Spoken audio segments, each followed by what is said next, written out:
Reproductive rights. The abortion debate comes down to the question of what makes us human. At what point during pregnancy is the unborn not a clump of tissue, but a human life? Is abortion ethical? Is it murder? 48% of people identify as pro-choice, while 48% identify as pro-life as of 2020. Pro-choice, meaning let women have abortions if they want, sometimes with a few limitations. Pro-life, meaning there should only be serious situations where abortion is allowed or not at all. Why are we so strongly divided, and what can we do about this? American history. Abortion has been performed throughout much of recorded history, believed to be common and accepted by ancient Egyptians, Persians, Romans, and Greeks. Abortion was common in colonial America, though kept secret due to laws against premarital sexual activity. Once America became independent, most states prohibited abortion after quickening, following in the footsteps of laws in England at the time. Laws completely against abortion did not begin forming until the latter half of the 1800s and was completely illegal by 1900 except to save the mother's life.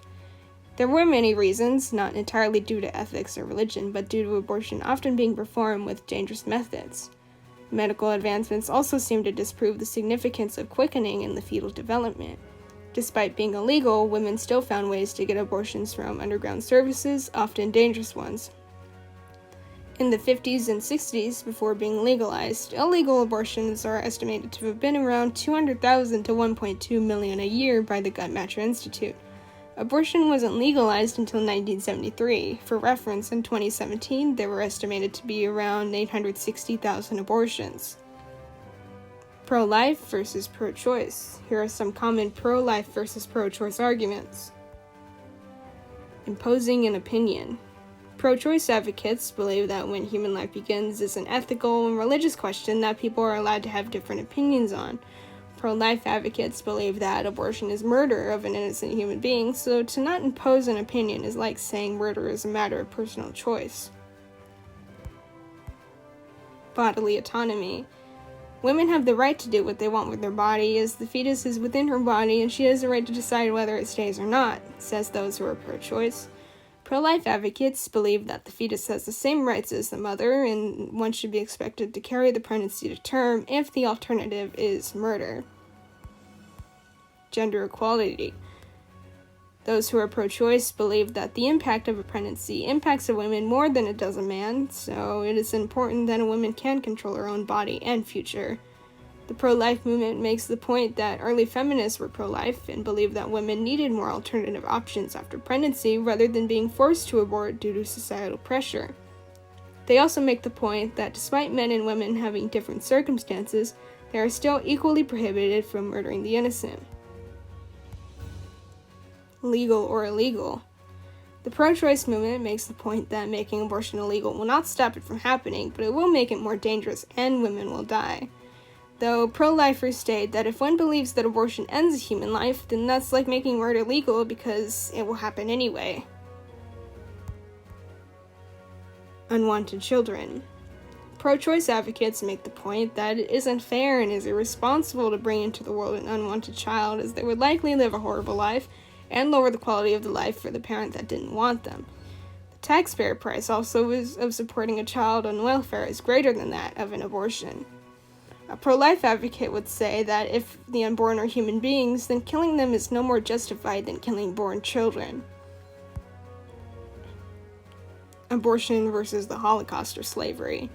The pro-life movement believes that people in the womb are human beings, people with their own individual rights. Slavery and the Holocaust happened because we denied a certain group of people their, quote, personhood. So denying the unborn personhood when they are biologically a human life is the same as it deprives humans of basic human rights. Though this can be disputed, as abortion could be argued to be the exact opposite of slavery. Slave owners saw laborers as breeding stock, where they were expected to produce more marketable children. Abortion cannot be compared to the Holocaust because there are many circumstances in which a woman would want an abortion, where the choice is not about hatred. Unlike abortion, the Holocaust was state-enforced, institutionalizing mass murder based on hate. When does life begin? The pro-choice movement is meant to allow each person to decide when life begins, as when a fetus is considered a person is not answerable by science and therefore a philosophical question that is up to the individual. The pro-life movement believes that something non-human does not become human by getting bigger or older, so personhood is not a matter of size, skill, or intelligence. It is a scientific fact that the unborn are human beings, and so life should be determined based on science rather than one's subjective definition of what makes a person a person. 96% of biologists say life begins at conception, and most people believe that biologists are most qualified to say when life begins. How far into pregnancy is abortion acceptable? Most Americans, roughly 60%, support legalized abortion in early pregnancy, though most oppose it in later stages, 28% in the second trimester and 13% by the third trimester. Even out of pro-choice advocates, most of them, 66%, have opposed abortion in the third trimester for non-medical reasons. Only 1.3% of abortions happen after 21 weeks, and in most of those cases, when abortions are performed after 21 weeks, it's because the baby would not survive birth, or would be born with an extreme deformity. Democrats believe it is unnecessary still to make an abortion after 21 weeks illegal across the board when it is so rare, especially as there are laws already protecting infants should they be born alive. Though many Democrats believe that restrictions in the third trimester are okay as long as there is an exception for life and health-threatening situations, as those make up most of those cases. Most pro-life advocates believe that abortion is wrong, except for in cases of rape, incest, or to protect the life of the mother. Though some more extreme pro-life advocates believe that cases of rape and incest are unacceptable because, quote, the value of human life is not determined by the circumstances of one's conception or birth, end quote. Overall, pro-choice advocates believe in individual choice, where an individual can decide for themselves whether abortion is ethical, as it is a philosophical and ethical question that does not have a definite right or wrong. Pro-life advocates believe that abortion is murder, and with that belief, the survival of the child in the womb outweighs any other factors that could determine if an abortion is acceptable. Most people believe murder is unethical, and in all circumstances, therefore, pro-life advocates believe that abortion is unethical in all circumstances except to save the life of the mother. Religions on abortion. Most religions do not condone abortion or do not think it morally good, though they see it permissible in certain circumstances. Most believe life begins at conception, and religions like Buddhism, the Church of England, Roman Catholicism, Islam, Judaism, and Hinduism permit it under certain circumstances. Circumstances include if the child would be born with a severe handicap, if the mother's life is in danger, or if it was conceived under rape or incest. Though these things are condoned by varying degrees in each religion. Japanese Buddhists allow abortion as abortion is common and accepted in Japan. The parents perform rituals in a memorial service for the baby. Overall, the people within each religion have varying views and interpretations of their own religious texts and ethics on abortion. While religion certainly plays a role, the whole debate around abortion has, over time, become more about political party than about religion. People of all religions use birth control. In fact, 99% of people in the U.S. who are religious have used contraceptives. Contraceptives are often opposed by the far-right pro-life advocates. Almost half of all Catholics in the U.S. believe that abortion should be legal in all or most cases, which directly goes against their religion. Catholic women in the U.S. have just as many abortions as other women, and Catholic countries where abortion is illegal have high levels of abortion. Though religious affiliation has declined, the split between pro-life and pro-choice has remained relatively stable, which shows the shift of influence onto political parties rather than religion. The effects of anti-abortion laws. Abortion was common before being legalized. In fact, it was just as common before being legalized as it is now. Though, since it was illegal, women had to resort to dangerous underground services. Between the year before and the year after abortion was legalized, the number of deaths from abortion went from 39 to 5. Researchers from the Center for Disease Control in 1976 concluded that, quote, any actions which impede women's access to legal abortion increases their chance of death, end quote. Up until the legalization of abortion in 1973, they made up 17% to 18% of maternal deaths. though the number was likely much higher as these make up only reported deaths. Low-income women were disproportionately affected as they would have had less access to contraceptives, and women with financial means were more likely to find a way to have an abortion legally. Legal abortions only started to become available in 1967 when it became legal in the cases of physical, mental health, rape, or incest. In most states, women were always allowed to obtain an abortion if her life was in danger, though these options were only available to those who, again, had the financial means to pay for an evaluation on her mental physical health or to see if her life was in danger, and for the abortion. In 1970, 4 states, New York, Alaska, Hawaii, and Washington, allowed abortion before fetal viability, which is at around 24 weeks. In 1973, abortions were legalized nationwide. Since then, the number of deaths from abortion have plummeted. Also, a greater proportion of women obtain abortions earlier in pregnancy due to the easier access to abortion. If abortion is made illegal again, the options available to women could return to depending on her socioeconomic status. The importance of access to contraceptives. As it has been proven throughout history that making abortion illegal will not keep abortions from happening, contraceptives have been important in determining the rate of abortions more so than the policies against it.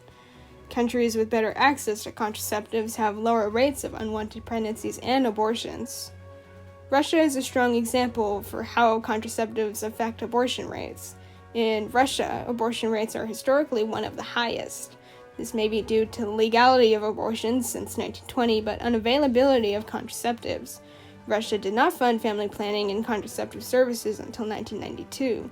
There was an immediate downturn in abortions as contraceptives became more widely used. Between 1988 and 2001, while contraceptive use increased in Russia by 74%, the abortion rate declined by 61%. Why do some pro-life advocates oppose contraceptives? Well, according to prolife.stanford, they believe that contraceptives promote sexual encounters between people who are not committed, which is more likely to result in an unwanted baby. Though, according to verdict.justia.com, a website for legal analysis and commentary, explained that pro-life advocates are against abortion because they want people to make the right decision rather than take the easy way out. They'd rather people not participate in intercourse unless they wanted to have a baby. As the author put it, quote, "A woman's decision actually saves lives through morality-based intervention, while the use of a medicine or a device that allows for sex without pregnancy just removes the moral dilemma from a woman's life." End quote. Conservatives put more emphasis on abstinence for young or unmarried people until they want to have a child. Despite many pro-life conservatives being against contraceptives are largely effective in preventing unwanted pregnancies. Contraceptives reduce the probability of an abortion by 85%, and family planning services have helped prevent 20 million pregnancies in 20 years in the U.S. Only 7% of women are responsible for half of the unintended pregnancies and half of the abortions because they do not practice contraception. To reduce the need for abortion, it is important to increase and promote contraceptive access rather than restrict abortion. What can we do? If those who are pro-life really want to prevent abortions, contraceptives are proven to be the best way to do it. The pro-life argument is convincing in theory, but ineffective in practice. History has shown the ineffectiveness of making abortions illegal, as abortion rates remain relatively the same today as when they were illegal. Making abortion legal and accessible makes abortions happen earlier in pregnancy, as an abortion could happen when the mother wants it to without having to worry about legal factors. Though, given that almost half of America believes abortion is murder, there should be some compromise. There should be only a certain number of weeks where abortion is legal. 24 weeks is when the fetus is viable, meaning the baby would be able to survive on its own outside the womb. A way we could be considerate of the life of the fetus is making abortions beyond this threshold illegal, except to save the life of the mother or if the baby would not survive birth. Abortions would be largely prevented if contraceptives became more widely available as well. A way we could be considerate of the life of the fetus is making abortions beyond this threshold illegal, except to save the life of the mother or if the baby would not survive birth. Most women that do have abortions in later stages, only 1% have them after 20 weeks, do so because of an unexpected development, such as if the fetus developed an abnormality or if the mother's life was in danger. To address the attempts to ban abortion at 20 weeks, the more restrictions that are put on abortion, the harder it is for women to make these tough, life-changing decisions on whether their baby should live with a severe disability or go peacefully. Generally, the state should not be involved in such a personal decision. Later in pregnancy, though, after 24 weeks, abortion should not be allowed unless the fetus is not viable or to save the life of the mother.